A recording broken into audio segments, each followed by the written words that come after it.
All right, welcome back to the channel. All right, in this video, I'm going to be talking about some hypothetical psyop situations that might be going on right now in the political sphere, because it kind of seems like that's what's going on right now with the whole Epstein Island, Epstein list stuff. While it is a horrible crime that anyone should be punished for, it seems pretty clear that the only evidence that they're really releasing is the evidence that was used to convict Epstein himself.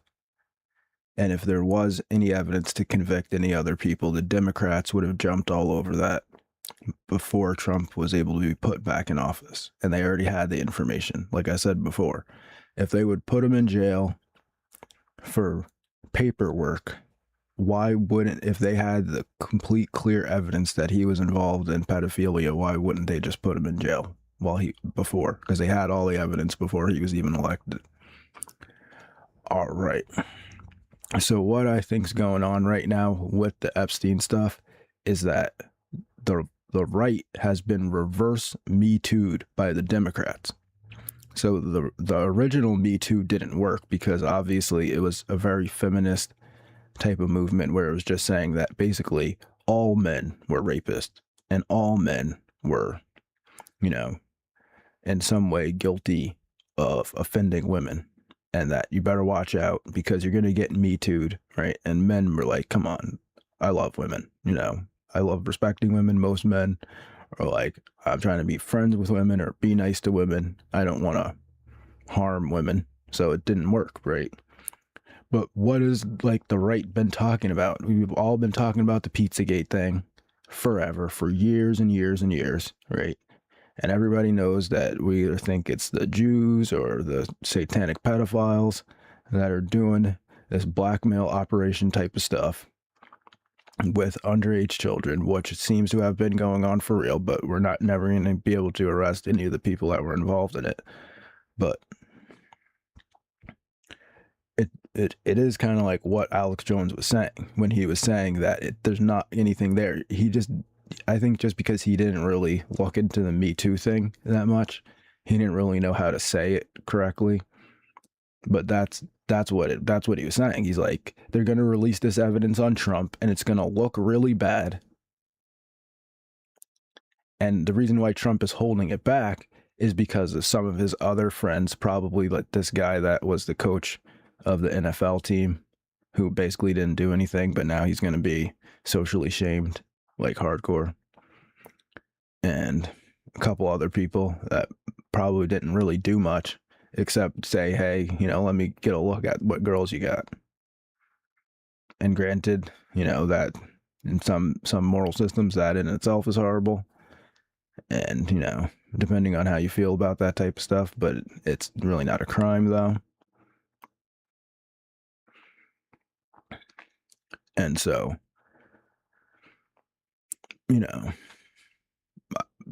probably Trump knows that the real stuff isn't gonna, come out anyway, or they would have already had evidence for it. And he was just trying to protect some people that he knew.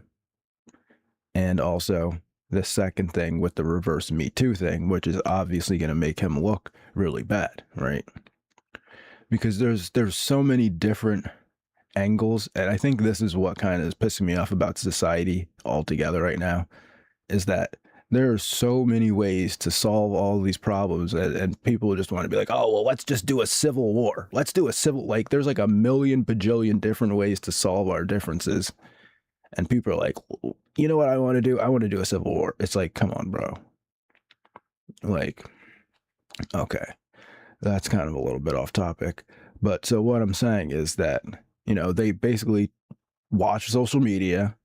They could see that the right is, and especially like the Trump right and the conspiracy right and the kind of anti-Jewish right are obsessed with this Epstein thing and obsessed with punishing pedophiles, right?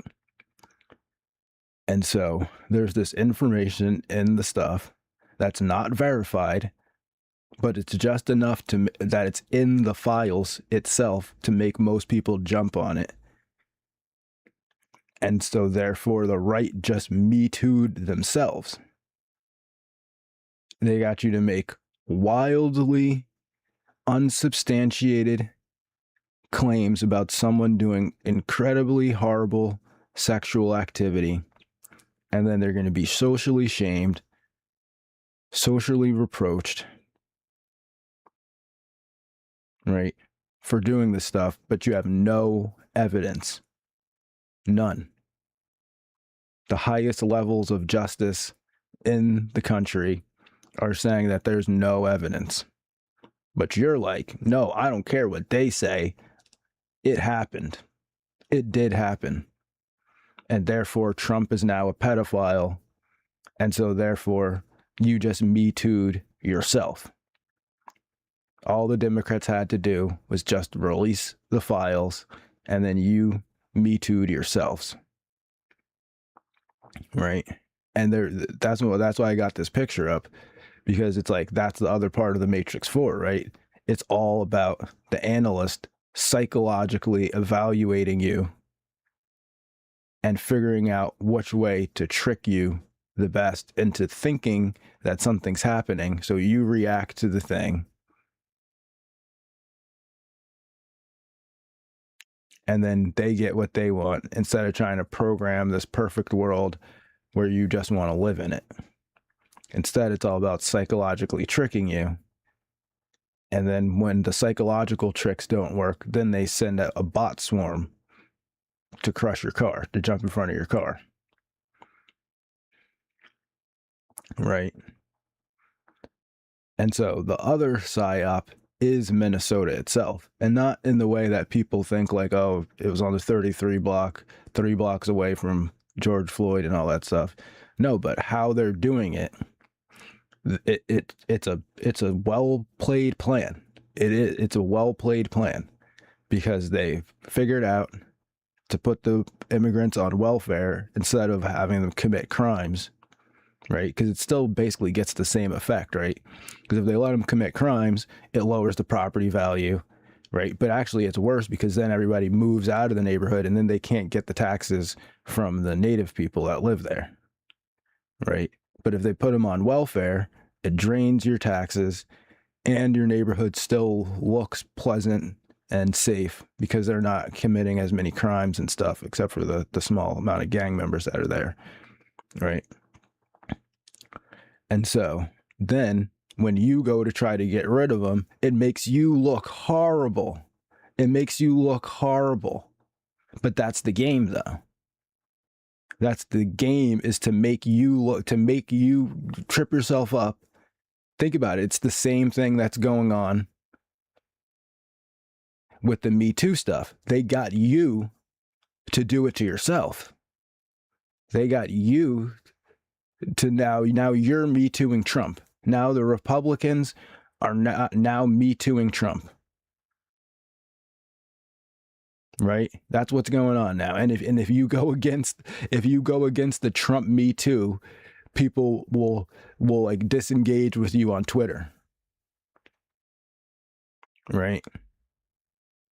It's like, oh, I don't believe, you're like, I don't believe that Trump raped a 12-year-old girl and then choked her to death and killed her. People are like, oh, you're with the Jews now. You're with the Jews. What? But it's like, you got to get in on this Me Too. We got to Me Too Trump out of the White House. Remember all the other women that said he did that, and we're like, oh, we don't believe him. That one's too ugly. She's old. Oh, but what if he did it to a 16-year-old? Oh, damn, I would probably do her too. Damn, he did it.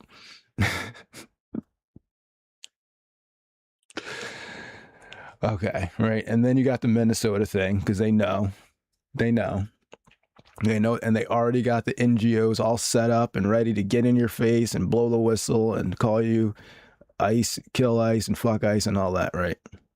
They got them all ready. They got everybody ready to film the whole thing. Everybody's got a camera. Everybody's ready. They already know that's going to happen. The only thing that they didn't pull off was that actual Republican citizens showing up at the protest with guns. Because I think they had that Second Amendment thing already in the bag. They were waiting for some Republicans to show up at the counter protest, and that guy Alex Preddy probably would have tried to shoot a Republican. I'm not saying that he did. I'm not saying I know what he was going to do, but I'm saying I bet you if some civilian Republicans showed up at one of these protests and started counter protesting, somebody like an Alex Preddy would have probably tried to shoot him. And then they would have been about, what about my Second Amendment? What about my Second Amendment? They had that in the bag already. They had that in the bag already. And it just didn't work because it was cops instead of a civilian. They're like, well, he had a gun too, and he was a civilian, and he came down here with the gun, and I came down here. Because if you were both civilians and you both had guns, then it would have been exactly a reverse Kyle Rittenhouse situation. And they would be like, well, what about Kyle Rittenhouse? He was a civilian, and he came down with a gun, and I'm a civilian, and I came down, but since it was cops, it didn't work. And then they went overboard. They probably could have got it off with Renee Good, but then they went overboard with the second guy. And yeah, he was an asshole. He was a complete asshole. I saw him kicking the car and spitting on the cops. But they predicted that it was going to happen. They knew that, how many times you're going to get in somebody's face before they snap. It's a psychological thing, right? It's a psychological thing that you can only get in somebody's face so many times, even the most calm person on earth, even Gandhi. You get in his face 30, 40 times. Ha ha. Oh, what you doing, bro? Oh, what? And you just keep jumping. Eventually, they're going to be like, they're just going to haul off and try to punch you. Even if they think they can't beat you up, they're still going to flip out and just be like, look, it's time. Right. And it's all like psychologically planned out. And that's the one thing that hasn't happened so far, and I really pray that it doesn't happen, is that a bunch of Republicans show up at a counter protest so that they can go, what about my Second Amendment, though? It's like, I think the plan that Trump is taking now is actually better, because it's just like, you just got to let the evidence mount up. You got to let the evidence of them destroying all this stuff just mount up, and stay in your house and stay safe, and get some extra food and extra water and all that stuff in case it goes like tits up or whatever. And just let the evidence mount. Look, they're organized. They're doing it in several cities at several times, especially if you can catch one of these NGO organizations organizing in 2 or 3 different cities. That's got to be racketeering. Right. And then they're destroying stuff, and you're teaching them how to destroy stuff, and you're supposed to be the leader that's coordinating them, and they're destroying private property, public property, impeding people from movement, whether it's private citizens or the police. Right. Just let the evidence mount up on these Democrats, on these Antifa or whatever, until it's to the point where it's undeniable that when Trump goes to court for the Insurrection Act, that they can't block them, because it's like, look, they're doing it in 10 cities now. They're doing it in 10 cities, and they're all saying that they're in the same organization, and they're all saying that they're doing it for the same reason, and they're all organized by the same people. Right? It sucks, but that's what I'm saying, is you got to keep your family safe, your people safe, yourself safe, because these people are actually actual kamikaze bots. Like, they don't have, it's literally, that's why they did a kamikaze, right? They don't have the technology to make weapons and stuff, so then they just start doing kamikaze, right? And they just want to get you to react to it. Yeah, it's horrible seeing them destroy these people's businesses and burn down the towns and start harassing people and attacking people just because they look like they might be a Trump supporter. But it's like, it seems like you need a lot of evidence in order to really pull off the Insurrection Act without it being challenged. I mean, look how much evidence you need to get rid of the president. You could be a pedophile. You could literally do pedophilia in the White House, and they still can't arrest you. So the threshold for all this stuff is much higher than we probably even understand the legal threshold for all this stuff. So it's like that's really it, right? You got to stay safe. Let these idiots, dig their own grave until Trump has enough evidence. I mean, if he doesn't do that, if it's like, okay, now they're in 10 cities, now they're in 15 cities, and then they're still not, then I don't know what to say after that. I mean, maybe it's too late by then. I mean, how much, maybe that's what we should be finding out. How much evidence do you really need to do an insurrection act? Like, because I mean, it doesn't seem like they're stopping doing the riots and stuff. Like, it's like, okay, I thought maybe if Republicans didn't go out there and counter protest and stuff, then they wouldn't get their, like, whatever moment. But it seems like it's not stopping. They keep on doing it. So it's like, I don't know. That's just my thoughts on those topics anyway. Thanks for watching the video. If you did, have a good day and peace.